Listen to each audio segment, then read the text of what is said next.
Hello everyone, जीत classes के online platform पर आप सभी का स्वागत है। करंट अफेयर्स की डेली क्लासेस का आज हमारा वीडियो और टॉपिक आपके सामने है। Renewable energy 2022 global status report. जो वैश्विक रिपोर्ट है रिन्यूएबल एनर्जी की वो आ चुकी है, तो आपके सामने पेश करते हैं हम। तो देखिएगा, भारत वर्ष 2021 में नवीनीकरण ऊर्जा प्रतिष्ठानों में तीसरे स्थान पर, भारत की थर्ड रैंक आई है भैया। तो बहुत ही अच्छी बात है, खुशखबरी की बात है। 21वीं सदी के लिए नवीनीकरण ऊर्जा नीति नेटवर्क द्वारा नवीनीकरण 2022 वैश्विक स्थिति रिपोर्ट 15 जून 2022 को जारी की गई। ये रिपोर्ट कब जो जारी की गई है? 15 जून 2022 को जारी की गई है। आगे बढ़िए। कुल नवीनीकरण ऊर्जा क्षमता वृद्धि के लिए भारत 15.4 गीगावाट के साथ वर्ष 2021 में विश्व के स्तर पर तीसरे स्थान पर आया है। कौन से स्तर पर? तीसरे पर। भारत जर्मनी को पछाड़ते हुए कुल प्रतिष्ठानों की क्षमता में चौथे स्थान पर आ गया। कुल जो प्रतिष्ठानों की क्षमता है उनमें कितने स्थान पर आया है? चौथे पर। जर्मनी को पछाड़ा है, पहले जर्मनी था चौथे पर। पवन ऊर्जा की कुल स्थापित क्षमता के मामले में भारत चीन व अमेरिका के बाद विश्व स्तर पर तीसरे स्थान पर है। किसमें? ये पवन ऊर्जा पर। और आगे बढ़िए। शीर्ष स्थान पर राष्ट्र, शीर्ष स्थान पर कौन से राष्ट्र हैं? वर्ष 2021 में कुल नवीनीकरण ऊर्जा क्षमता वृद्धि के लिए चीन 136 गीगावाट के साथ शीर्ष स्थान पर है। 136 गीगावाट। भाई साहब, हम बहुत पीछे हैं, लेकिन इंडिया वाले हैं, हमें वक्त नहीं लगता अच्छी सी अच्छी मंजिल पार करने में भी। तो करेंगे, एक दिन चीन भी हमारा मुंह देखेगा, कोई इसमें संदेह नहीं है। आगे का टॉपिक है कोर्सेरा वैश्विक कौशल रिपोर्ट 2022 में भारत 68वीं रैंक प्राप्त की है। भारत ने 68वें स्थान पर आया है। तो देखिएगा, अमेरिका स्थित कोर्सेरा द्वारा उसकी नवीनतम, अमेरिका में स्थित है कोर्सेरा द्वारा उसकी नवीनतम वैश्विक कौशल रिपोर्ट 2022 में भारत की समग्र कौशल दक्षता वैश्विक स्तर पर 4 स्थान गिरकर 68वें स्थान पर आ गई है। भैया, कोरोना है, अपना प्रभाव दिखा रहा है। भारत की बहुत बड़ी जनसंख्या है, तो यहाँ पर नियंत्रण भी थोड़ा सा मुश्किल था, जिससे हम पीछे आए हैं, लेकिन जरूर आगे बढ़ेंगे। एशिया में भारत का 19वां स्थान है। एशिया में भारत का कौन सा स्थान है? 19वां, एशिया महाद्वीप में। उक्त रिपोर्ट स्विट्जरलैंड को समग्र कौशल में लगातार दूसरे वर्ष भी शीर्ष स्थान प्रदान किया है। भैया, स्विट्जरलैंड तो इसको फिर से फर्स्ट रैंक मिली है, अच्छा प्रदर्शन किया है। यहाँ पर देख लीजिए टॉप 5 रैंक। पहला स्विट्जरलैंड, दूसरा डेनमार्क, तीसरा इंडोनेशिया, बेल्जियम, सिंगापुर। छोटे छोटे देश हैं, लेकिन कारनामे इनके बहुत बड़े हैं। कम पॉपुलेशन है, बहुत ही तेजी से विकसित हो रहे हैं, न्यू टेक्निक्स आ रही हैं इनमें, ध्यान रखना। तो कौशल भरपूर है इनके लोगों में। हमारे पास भी है, लेकिन गाँव में छुप जाता है कभी कभी, ध्यान रखना। आगे चलिए। प्रधानमंत्री ने बेंगलुरु में किया 27,000 करोड़ रुपए की बुनियादी ढांचा परियोजना का शिलान्यास व उद्घाटन। भैया, एक योजना है बुनियादी ढांचा परियोजना, बुनियादी ढांचा परियोजना, जिसमें से 27,000 करोड़ रुपए एक प्रोजेक्ट के लिए दिए हैं। और आदरणीय प्रधानमंत्री नरेंद्र मोदी जी द्वारा इसका लोकार्पण हुआ है।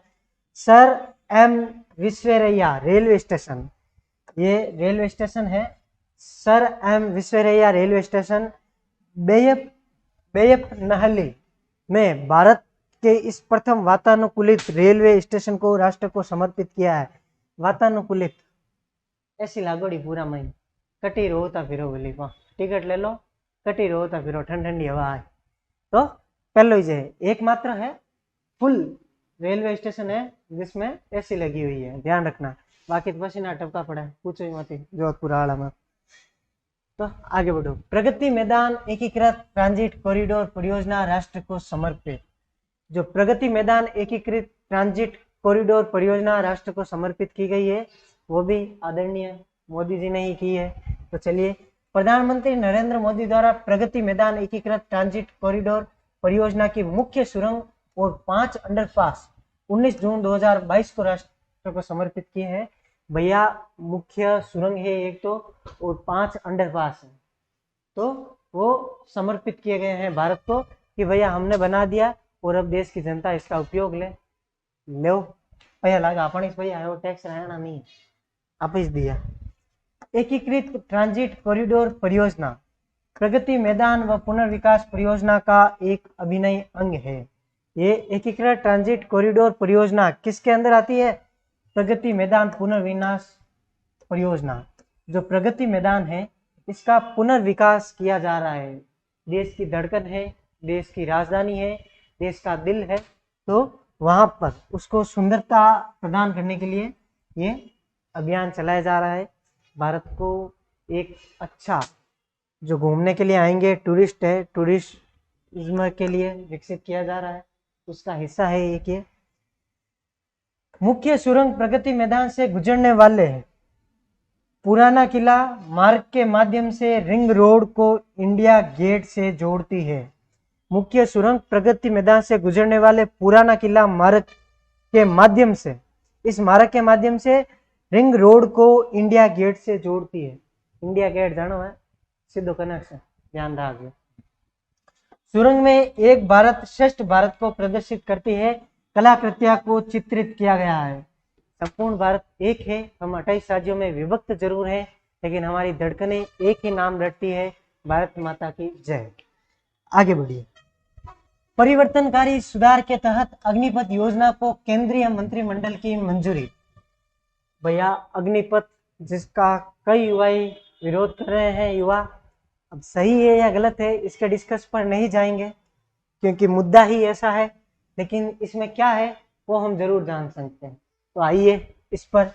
सशस्त्र बलों में सेवा के लिए एक आकर्षक भर्ती योजना के रूप में केंद्रीय मंत्रिमंडल द्वारा अग्निपथ योजना को 14 जून 2022 को मंजूरी प्रदान की गई। डेट याद रखना, 14 जून 2022, 14 जून 2022 याद रहेगी। अग्निपथ योजना देशभक्त और परित युवाओं को 4 वर्ष की अवधि के लिए सशस्त्र बलों में सेवा करने की अनुमति देती है तथा चुने गए युवाओं को अग्निवीर कहा जाएगा। अग्निवीर कौन? जो इसमें पास होंगे, भाग लेने वाले नहीं, पास होने वाले। इसमें भी हर किसी को नहीं लेंगे, ध्यान रखना। इससे तीनों सेनाओं की मानव संसाधन नीति में एक युग की शुरुआत करने के लिए सरकार द्वारा शुरू किया गया एक प्रमुख रक्षा नीति सुधार कहा गया है। देखिए आगे पढ़िए। 25% तक सशस्त्र बलों के नियमित कैडर में नामांकित किया जाएगा, यानी कि माना कि 100 व्यक्तियों का सिलेक्शन होता है, 100 सोल्जर्स का सिलेक्शन होता है अग्निवीर के लिए। 4 साल बाद में 25 तो रखे जाएंगे भारतीय सेना में परमानेंट के लिए। 75 को एक सेवानिवृत्त राशि देकर अच्छे सम्मान के साथ रिटायरमेंट दी जाएगी और आगे भी वो प्रयास कर सकते हैं, उनको कुछ भर्तियों में रिजर्वेशन भी मिलेगा। तो आगे बढ़िए। आयु लिमिट क्या है? 17.5, 17.5 से 21 वर्ष के बीच की आयु होनी चाहिए। वेतन प्रथम वर्ष 30,000, द्वितीय वर्ष 33,000, तृतीय वर्ष 36,000 और चतुर्थ वर्ष 40,000 रुपए दिए जाएंगे। मासिक प्रदान किए जाएंगे, महीना हिसाब हुआ हो, प्रति महीने के हिसाब से। इसके अतिरिक्त 4 वर्ष बाद बाहर निकलने पर उन्हें 11.71 लाख समथिंग 12 है, ध्यान रखना 12 लाख है, लाख सेवा निधि पैकेज के रूप में भुगतान किया जाएगा। रिटायरमेंट हो गए तो उनको कितने 11.71 लाख रुपए कैश पेमेंट हाथ में दिया जाएगा, ध्यान रखना। सॉरी, बैंक में जाएगा, हाथ में देना बंद कर दिया सरकार।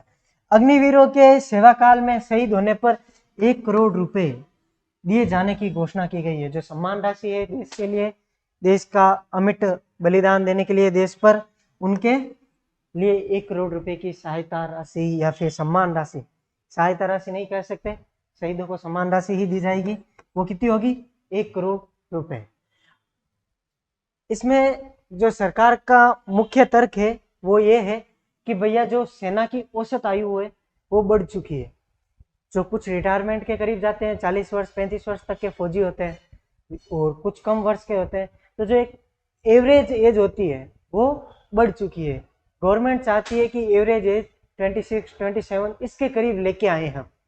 युवा होंगे, जोशीले होंगे, फुर्तीले होंगे, तेज तर्रार होंगे और देश को अच्छी तरह से प्रेजेंट करेंगे, तो और अच्छा सुधार करने के लिए भैया जो आर्मी में जाता है वो खुद ही एक्सीलेंट होता है, लेकिन एक्सीलेंट से भी अपर एक्सीलेंट की ओर देश बढ़ रहा है, तो उसके लिए है। बाकी किंतु परंतु ज्यादा इसमें कुछ विचार विमर्श हम कर नहीं सकते। आगे बढ़िए।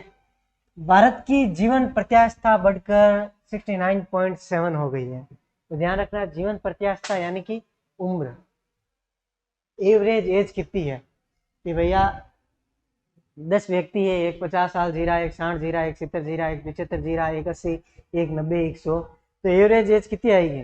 75-80 आएगी। उस तरह से एवरेज एज निकाली है।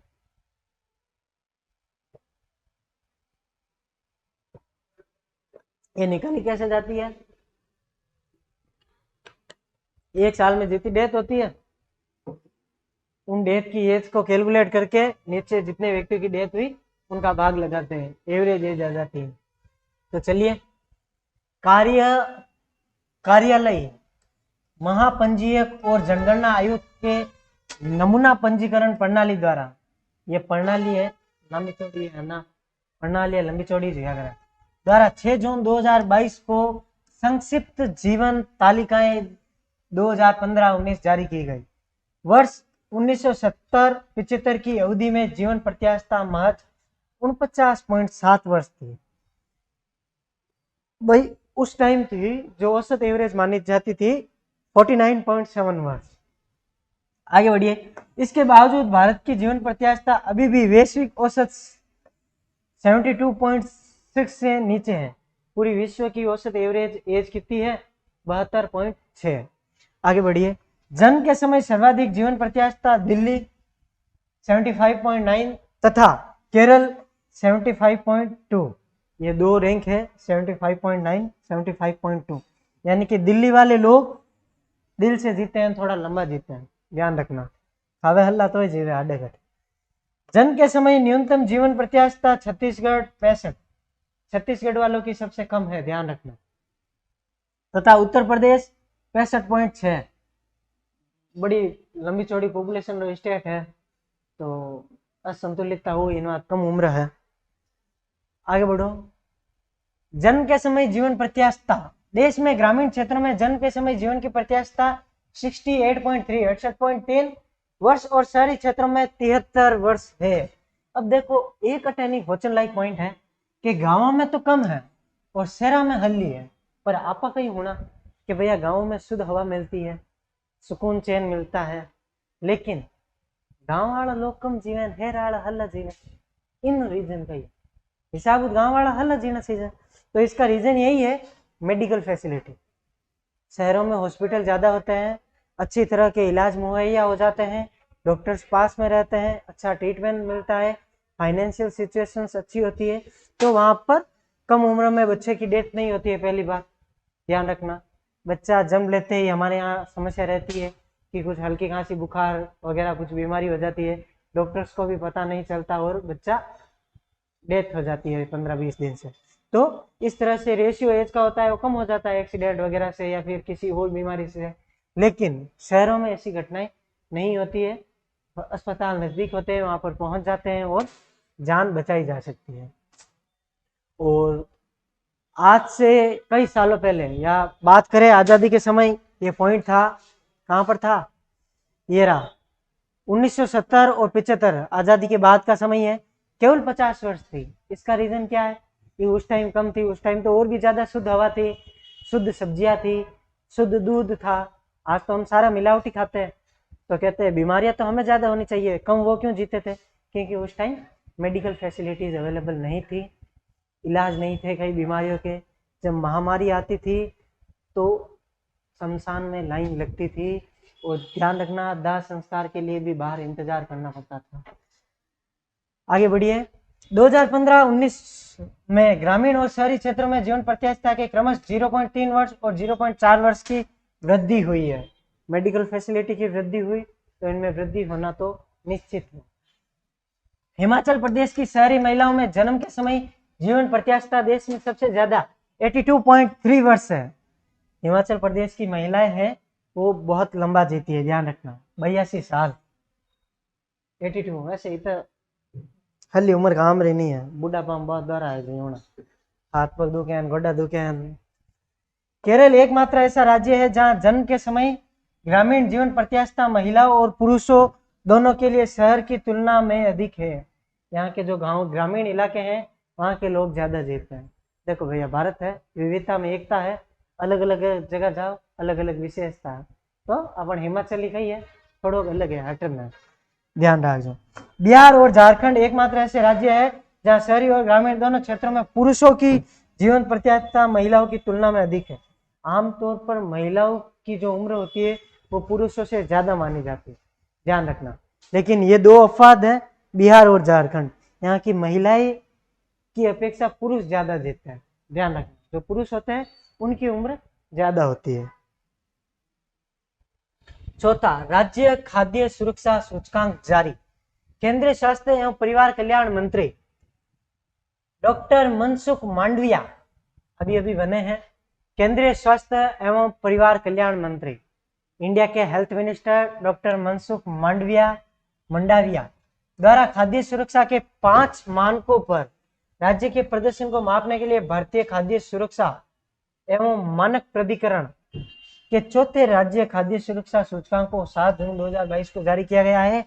बड़े राज्यों की श्रेणी तमिलनाडु प्रथम स्थान, छोटे राज्यों की श्रेणी गोवा प्रथम स्थान, केंद्र शासित प्रदेशों की श्रेणी जम्मू एवं कश्मीर प्रथम स्थान प्राप्त हुआ है। जो खाद्य सुरक्षा है, जहाँ पर अच्छा तरीके से हो जाता है, मामला बैठ जाता है, उनकी रैंक है। ध्यान रखना, जो भी भारत सरकार सूची जारी करती है उनमें कई स्टेट को अलग अलग बांटा गया है। भैया जो छोटे स्टेट होते हैं उनको मेहनत कम लगती है, वो तो कर लेते हैं एडजस्ट। यूपी है, हम 22 करोड़ जनसंख्या की कर हमारा कोई योजना लागू करनी बनी तो ऊपरों ले नीचे तक पसीना होगा। तो बनी लिस्ट अलग जारी करे, छोटा स्टेट ही अलग करे और केंद्र शासित प्रदेश माई ही अलग है, तो एने अलग ही जरा क्या ध्यान रहे। तो बड़े राज्यों में पहला तमिलनाडु, दूसरा गुजरात, तीसरा महाराष्ट्र। छोटे राज्यों में पहला गोवा, दूसरा मणिपुर, तीसरा सिक्किम। केंद्र शासित प्रदेश में पहला जम्मू कश्मीर, दूसरा दिल्ली और तीसरा चंडीगढ़। राज्य खाद्य सुरक्षा सूचकांक 2021-22। आगे बढ़ो। IIM Ahmedabad, IIM famous university है, ध्यान रखना। एसफार्म्स इंडिया ने कृषि भूमि मूल्य सूचकांक शुरू किया है। कृषि भूमि मूल्य सूचकांक शुरू किया है। इसमें क्या है, भारतीय प्रबंधन संस्थान IIM अहमदाबाद ने 2 जून 2022 को देश का पहला कृषि भूमि मूल्य सूचकांक ISALPI लॉन्च किया। यह अपनी तरह का पहला भूमि मूल्य सूचकांक है जो ग्रामीण और अर्ध शहरी क्षेत्रों में कृषि क्षेत्रों में कृषि की कीमतों के गुणवत्ता नियंत्रण डेटा को दर्ज और प्रस्तुत करेगा। देखिए, देश के किसानों को आगे बढ़ाने के लिए कई सारे जतन किए जा रहे हैं, उनमें से एक ये भी है। ये संस्था है जो फसलों की गुणवत्ता, फसलों की एक साल में पैदावार, फसलों का मूल्य और फसलों की गुणवत्ता बढ़ाने का भी किस तरह से बढ़ सकती है उसका भी मूल्यांकन करेगी, ध्यान रखना। ये बैठे थे हमारे अतिथिगण, कौन कौन है, नाम तो मनी ठाक होनी, एक कुर्सी खाली जरूर दिखे अटे धान बैठा ना। ओ बड़ा आई वो भारत गौरव ट्रेन, ये भारत का गौरव मानी जाती है, कहा गया है। देखिए इसमें क्या है, भारत नेपाल में रामायण सर्किट से जुड़े स्थानों को जोड़ने वाली पहली भारत गौरव ट्रेन को, रामायण सर्किट से जुड़े स्थानों को जोड़ने के लिए पहली भारत गौरव ट्रेन दिल्ली के सफदरगंज रेलवे स्टेशन से 21 जून 2022 को हरी झंडी दिखाई गई। रामायण सर्किट पर चलने वाली ट्रेन की 18 दिन की पहली यात्रा में अयोध्या, नंदीग्राम, सीतामढ़ी, वाराणसी, प्रयागराज, चित्रकूट, पंचवटी, नासिक, हम्पी, रामेश्वरम और भद्रांचल जैसे अन्य लोकप्रिय स्थलों को के अलावा पहली बार जनकपुर, नेपाल का धार्मिक स्थल भी शामिल होगा। भैया जो राम भक्त है, प्रभु श्री राम के सारे मंदिर वगैरह का दर्शन करना चाहते हैं, अब वह कहाँ पर, जनकपुर, गलत नहीं हो तो शायद जनकपुरी, राजा जनक सीता माता के पिता, उनका स्थान है। वहां पर भी ये आपको दर्शन करवा के लेके आएगी। तो है भारत का गौरव भैया, भारत की गौरव ट्रेन। कालिका माता मंदिर, प्रधानमंत्री नरेंद्र मोदी ने गुजरात के पंचमहल जिले में पावागढ़ पहाड़ी के ऊपर पुनर्विकसित कालिका माता मंदिर का 18 जून 2022 को उद्घाटन किया। इसको पुनर्विकसित किया गया है। गुजरात के पंचमहल जिले में पावागढ़ पहाड़ी के ऊपर पुनर्विकसित किया गया है कालिका माता का मंदिर। 18 जून 2022 को इसका उद्घाटन किया। वापस शिखर ध्वज फहराकर इस मंदिर का उद्घाटन किया गया है। इस मंदिर पर शिखर ध्वज 500 वर्ष बाद फहराया गया है। 500 वर्ष बाद वापस शिखर ध्वज पहनाया गया है। ध्यान रखना, माँ काली का मंदिर है, बहुत ही सुंदर दृश्य। ऊपर पहाड़ियों पर होते हैं तो ध्यान रखना, लगभग दृश्य सुंदर ही होते हैं। प्रकृति अपनी छटाएं बिखेरती है यहाँ पर। ये देखिए, संत तुकाराम जी, प्रधानमंत्री नरेंद्र मोदी द्वारा जगत गुरु श्री संत तुकाराम महाराज शिला मंदिर का उद्घाटन देहू पुणे में, कहां पर? देहू पुणे में 14 जून 2022 को किया गया। संत तुकाराम वारकरी संत और कवि थे। ये कौन थे? वारकरी संत और कवि थे। इन्होंने उद्देश्यों से जन क्रांति फैलाई थी। महात्मा गांधी सेतु, महात्मा गांधी सेतु बांध का निर्माण हुआ है। कहां पर हुआ है? देखिए, बिहार की जीवन रेखा कहा जाने वाला महात्मा गांधी सेतु उत्तरी और दक्षिणी बिहार को जोड़ता है। उत्तरी और दक्षिणी बिहार ने अटैच करिए। अगर महात्मा गांधी सेतु कहां पर है? बिहार में है। उद्घाटन केंद्रीय सड़क परिवहन और राजमार्ग मंत्री नितिन गडकरी द्वारा 7 जून 2022 को किया गया है। जून जून क्यों आवे? आप जून रोज पढ़ रहे, जून रोज जाए, ध्यान रखो। अंतरिक्ष प्रौद्योगिकी, इसरो के संचार उपग्रह GSAT-24 का सफल परीक्षण। भारतीय अंतरिक्ष अनुसंधान ने अपनी वाणिज्यिक शाखा न्यू स्पेस इंडिया लिमिटेड के लिए बनाए गए संचार उपग्रह GSAT-24 का पूर्व फ्रेंच गुयाना से 23 जून 2022 को सफल परीक्षण किया। ध्यान रखना, 2022 को इसका सफल परीक्षण हुआ है 23 जून को। किसका? इसरो के संचार उपग्रह GSAT-24 का। इसका? इसरो के संचार उपग्रह GSAT-24 का। आगे बढ़िए। GSAT-24 को फ्रांसीसी कंपनी एरियन स्पेस द्वारा संचालित एरियन 5 रॉकेट द्वारा इसकी भू-स्थिति कक्षा में सफलतापूर्वक स्थापित किया गया है। किसके द्वारा? फ्रांसीसी कंपनी एरियन स्पेस द्वारा। किसके द्वारा किया गया है? कौन सा रॉकेट? एरियन 5 रॉकेट द्वारा। इनू गई, ध्यान रखिए। यह उपग्रह 24 KU बैंड संचार उपग्रह है जिसका वजन 4180 किलो है। यह DTH आवेदन की जरूरतों को पूरा करने के लिए अखिल भारतीय को कवरेज प्रदान करेगा। देखो, यह उपग्रह 24 KU बैंड संचार उपग्रह है। कौन सा? KU बैंड संचार उपग्रह है जिसका वजन 4180 किलो है। यह DTH आवेदन की जरूरतों को पूरा DTH